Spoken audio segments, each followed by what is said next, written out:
The Velveteen Rabbit. Written by Marjorie Williams. Read by Christine Sells. There was once a Velveteen Rabbit. And in the beginning, he was really splendid. He was fat and bunchy, as a rabbit should be. His coat was spotted brown and white, and he had real thread whiskers, and his ears were lined with pink sateen. On Christmas morning, when he sat wedged in the top of the boy's stocking, with a sprig of holly between his paws, the effect was charming. There were other things in the stocking: nuts and oranges, and a toy engine, and chocolate almonds, and a clockwork mouse. But the rabbit was quite the best of all. For at least 2 hours, the boy loved him, and then aunts and uncles came to dinner, and there was a great rustling of tissue paper and unwrapping of parcels. And in the excitement of looking at all the new presents, the Velveteen Rabbit was forgotten. For a long time, he lived in the toy cupboard or on the nursery floor, and no one thought very much about him. He was naturally shy, and being only made of velveteen, some of the more expensive toys quite snubbed him. The mechanical toys were very superior and looked down upon everyone else. They were full of modern ideas and pretended they were real. The model boat, who had lived through 2 seasons and lost most of his paint, caught the tone from them and never missed an opportunity of referring to his rigging in technical terms. The rabbit could not claim to be a model of anything, for he did not know that real rabbits existed. He thought they were all stuffed with sawdust like himself, and he understood that sawdust was quite out of date and should never be mentioned in modern circles. Even Timothy, the jointed wooden lion, who was made by the disabled soldiers and should have had broader views, put on airs and pretended he was connected with government. Between them all, the poor little rabbit was made to feel himself very insignificant and commonplace, and the only person who was kind to him at all was the Skin Horse.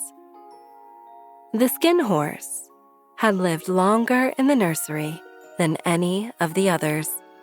He was so old that his brown coat was bald in patches and showed the seams underneath, and most of the hairs in his tail had been pulled out to string bead necklaces.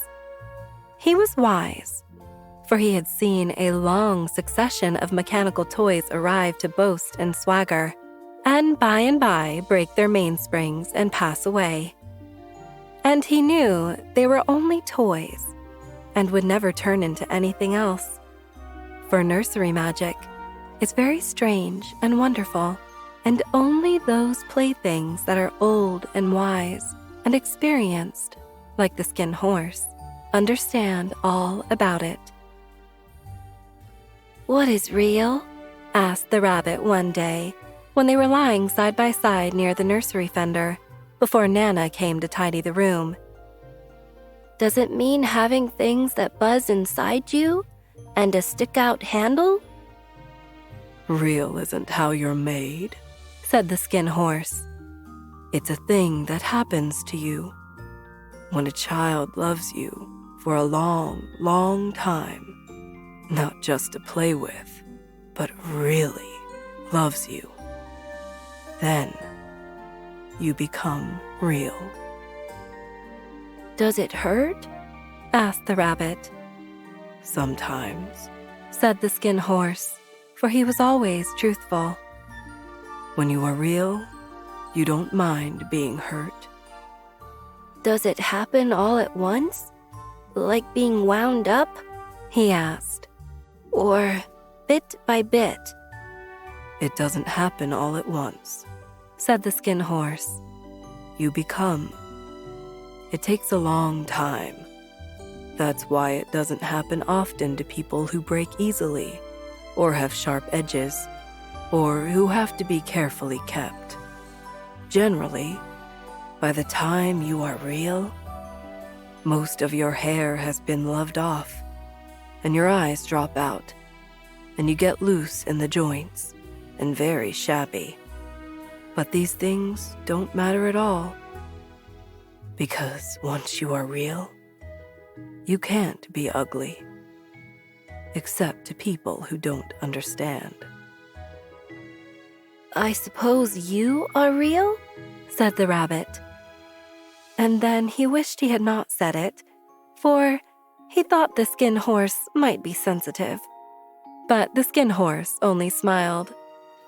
"The boy's uncle made me real," he said. "That was a great many years ago. But once you are real, you can't become unreal again. It lasts for always." The rabbit sighed. He thought it would be a long time before this magic called real happened to him. He longed to become real, to know what it felt like. And yet, the idea of growing shabby and losing his eyes and whiskers was rather sad. He wished that he could become it without these uncomfortable things happening to him. There was a person called Nana who ruled the nursery. Sometimes she took no notice of the playthings lying about, and sometimes, for no reason whatever, she went swooping about like a great wind and hustled them away in cupboards. She called this tidying up, and the playthings all hated it, especially the tin ones. The rabbit didn't mind it so much, for wherever he was thrown, he came down soft. One evening, when the boy was going to bed, he couldn't find the china dog that always slept with him. Nana was in a hurry, and it was too much trouble to hunt for china dogs at bedtime. So she simply looked about her, and seeing that the toy cupboard door stood open, she made a swoop. "Here," she said, "take your old bunny. He'll do you to sleep with." And she dragged the rabbit out by one ear and put him into the boy's arms. That night, and for many nights after, the Velveteen Rabbit slept in the boy's bed. At first, he found it rather uncomfortable, for the boy hugged him very tight, and sometimes he rolled over on him, and sometimes he pushed him so far under the pillow that the rabbit could scarcely breathe. And he missed, too, those long moonlight hours in the nursery, when all the house was silent, and his talks with the skin horse. But very soon he grew to like it, for the boy used to talk to him and made nice tunnels for him under the bedclothes that he said were like the burrows real rabbits lived in. And they had splendid games together in whispers when Nana was gone away to her supper and left the nightlight burning on the mantelpiece.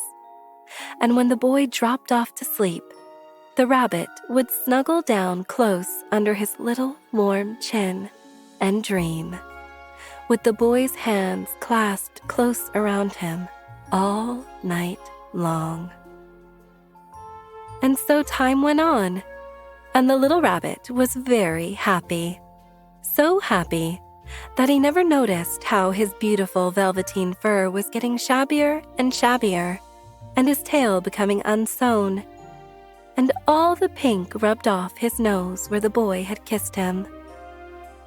Spring came, and they had long days in the garden, for wherever the boy went, the rabbit went too.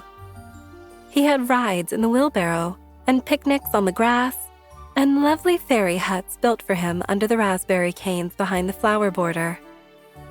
And once, when the boy was called away suddenly to go out to tea, the rabbit was left out on the lawn until long after dusk, and Nana had to come look for him with the candle because Boy couldn't go to sleep unless he was there. He was wet through with the dew and quite earthy from diving into the burrows the boy had made for him in the flower bed. and Nana grumbled as she rubbed him off with the corner of her apron. "You must have your old bunny," she said. "Fancy all that fuss for a toy."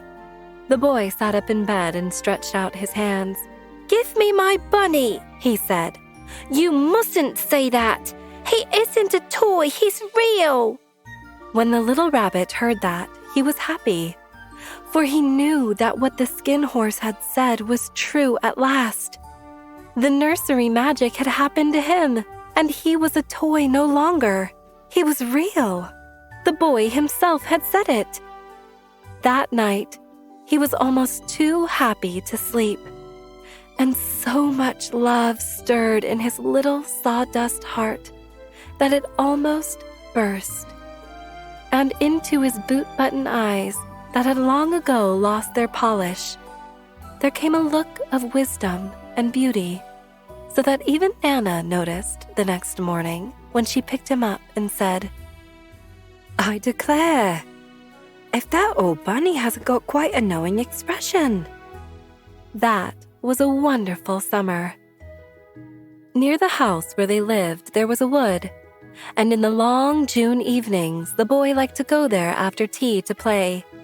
He took the Velveteen Rabbit with him, and before he wandered off to pick flowers or play at brigands among the trees, he always made the rabbit a little nest somewhere among the bracken, where he would be quite cozy, for he was a kind-hearted little boy, and he liked Bunny to be comfortable. One evening, while the rabbit was lying there alone, watching the ants that ran to and fro between his velvety paws in the grass, he saw two strange beings creep out of the tall bracken near him. They were rabbits like himself, but quite furry and brand new. They must have been very well made, for their seams didn't show at all, and they changed shape in a queer way when they moved. One minute they were long and thin, and the next minute fat and bunchy, instead of always staying the same like he did.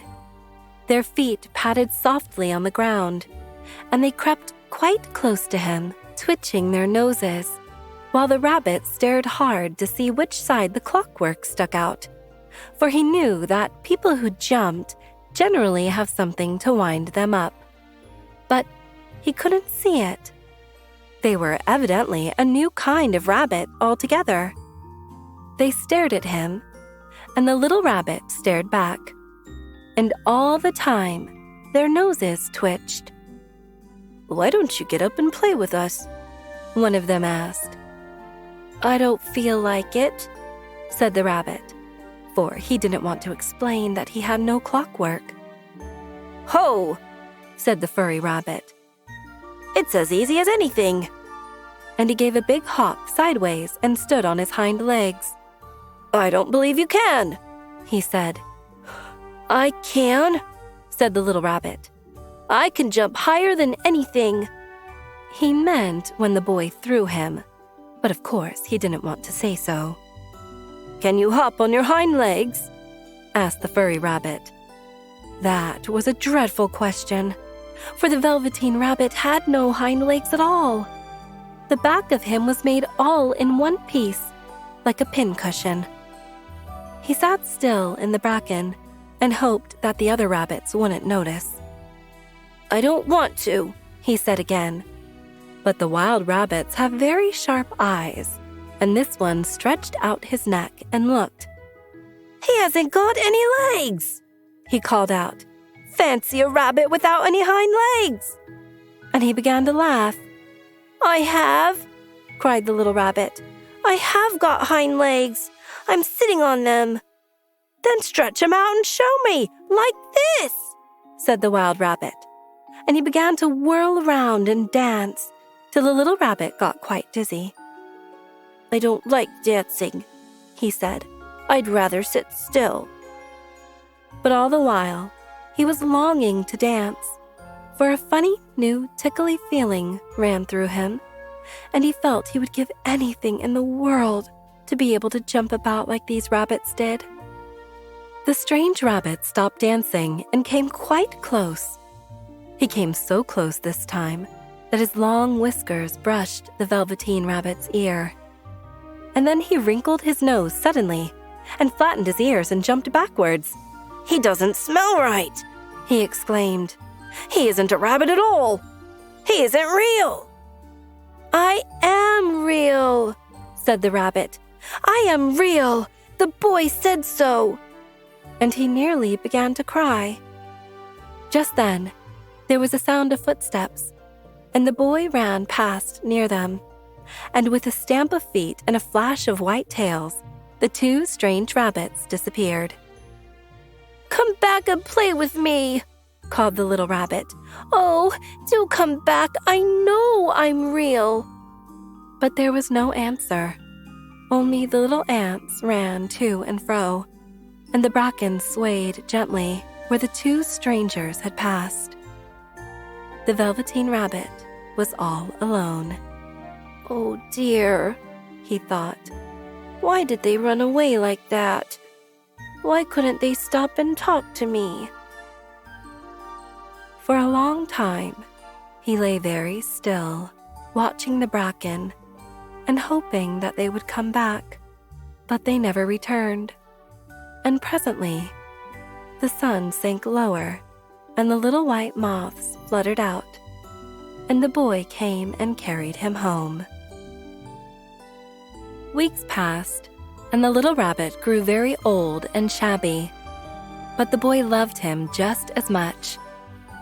He loved him so hard that he loved all his whiskers off, and the pink lining to his ears turned gray, and his brown spots faded.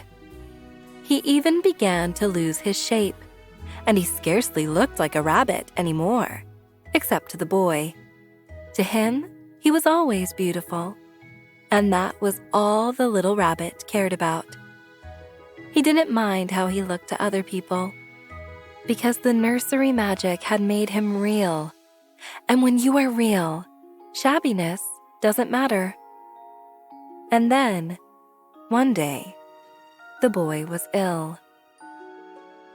His face grew very flushed, and he talked in his sleep, and his little body was so hot that it burned the rabbit when he held him close. Strange people came and went in the nursery, and a light burned all night, and through it all, the little Velveteen Rabbit lay there, hidden from sight under the bedclothes, and he never stirred, for he was afraid that if they found him, someone might take him away, and he knew that the boy needed him. It was a long, weary time, for the boy was too ill to play, and the little rabbit found it rather dull, with nothing to do all day long. But he snuggled down patiently and looked forward to the time when the boy should be well again, and they would go out in the garden amongst the flowers and the butterflies and play splendid games in the raspberry thicket like they used to. All sorts of delightful things he planned, and while the boy lay half asleep, he crept up close to the pillow and whispered them in his ear. And presently, the fever turned, and the boy got better. He was able to sit up in bed and look at picture books, while the little rabbit cuddled close at his side. And one day, they let him get up and dress. It was a bright, sunny morning, and the window stood wide open. They had carried the boy out onto the balcony wrapped in a shawl, and the little rabbit lay tangled up among the bedclothes, thinking. The boy was going to the seaside tomorrow. Everything was arranged, and now it only remained to carry out the doctor's orders. They talked about it all, while the little rabbit lay under the bedclothes, with just his head peeking out, and listened. The room was to be disinfected, and all the books and toys that the boy had played with in bed must be burnt. "Hurrah!" thought the little rabbit. "Tomorrow we shall go to the seaside." For the boy had often talked of the seaside, and he wanted very much to see the big waves coming in, and the tiny crabs and the sand castles. Just then, Nana caught sight of him. "How about this old bunny?" she asked. That, said the doctor. Why, it's a mass of scarlet fever germs. Burn it at once. What? Nonsense. Get him a new one. He mustn't have that anymore. And so the little rabbit was put into a sack with the old picture books and a lot of rubbish and carried out to the end of the garden behind the fowl house. That was a fine place to make a bonfire, only the gardener was too busy just then to attend to it. He had the potatoes to dig and the green peas to gather. But next morning he promised to come quite early and burn the whole lot. That night, the boy slept in a different bedroom, and he had a new bunny to sleep with him. It was a splendid bunny, all white plush with real glass eyes. But the boy was too excited to care very much about it. For tomorrow, he was going to the seaside. And that in itself was such a wonderful thing that he could think of nothing else. And while the boy was asleep, dreaming of the seaside, the little rabbit lay among the old picture books in the corner behind the fowl house, and he felt very lonely. The sack had been left untied, and so by wriggling a bit, he was able to get his head through the opening and look out. He was shivering a little, for he had always been used to sleeping in a proper bed, and by this time his coat had worn so thin and threadbare from hugging that it was no longer any protection to him. Nearby, he could see a thicket of raspberry canes, growing tall and close like a tropical jungle, in whose shadow he had played with the boy on bygone mornings. He thought of those long, sunlit hours in the garden, how happy they were, and a great sadness came over him. He seemed to see them all pass before him, each more beautiful than the other. The fairy huts in the flower bed, the quiet evenings in the wood when he lay in the bracken and the little ants ran over his paws. The wonderful day when he first knew he was real. The thought of the skin horse, so wise and gentle, and all that he had told him. Of what use was it to be loved and lose one's beauty and become real if it all ended like this? And a tear, a real tear, trickled down his little, shabby velvet nose and fell to the ground. And then, a strange thing happened. For where the tear had fallen, a flower grew out of the ground. A mysterious flower, not at all like any that grew in the garden. It had slender leaves, the color of emeralds, and in the center of the leaves, a blossom like a golden cup. It was so beautiful that the little rabbit forgot to cry and just lay there, watching it. And presently, the blossom opened, and out of it, there stepped a fairy. She was quite the loveliest fairy in the whole world. Her dress was of pearl and dewdrops, and there were flowers around her neck and in her hair, and her face was like the most perfect flower of all. And she came close to the little rabbit and gathered him up in her arms and kissed him on his velveteen nose that was all damp from crying. "Little rabbit," she said, "don't you know who I am?" The little rabbit looked up at her, and it seemed to him that he had seen her face before, but he couldn't think where. "I am the nursery magic fairy," she said. "I take care of all the playthings that the children have loved, and when they are old and worn out, and the children don't need them anymore, then I come and take them away with me and turn them into real." "Wasn't I real before?" asked the little rabbit. "You were real to the boy," said the fairy, "because he loved you. Now you shall be real to everyone." And she held the little rabbit close in her arms and flew with him into the wood.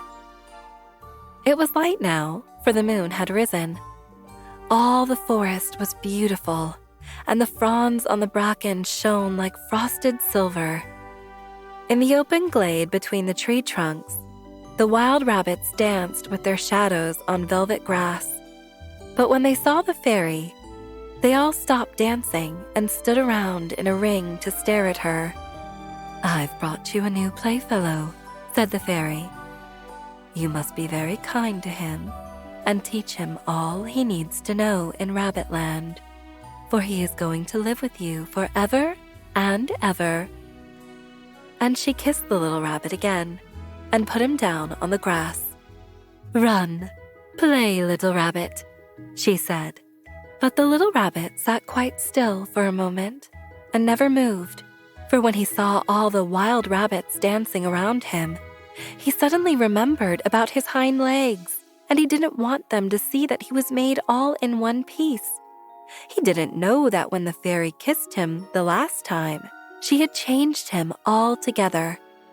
And he might have sat there a long time, too shy to move, if just then something hadn't tickled his nose. And before he thought what he was doing, he lifted his hind toe to scratch it, and he found that he actually had hind legs. Instead of dingy velveteen, he had brown fur, soft and shiny. His ears twitched by themselves, and his whiskers were so long that they brushed the grass.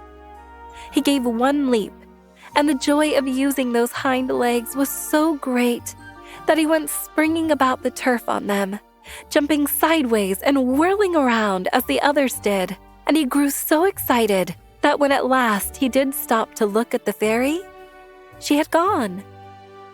He was a real rabbit at last, at home with the other rabbits.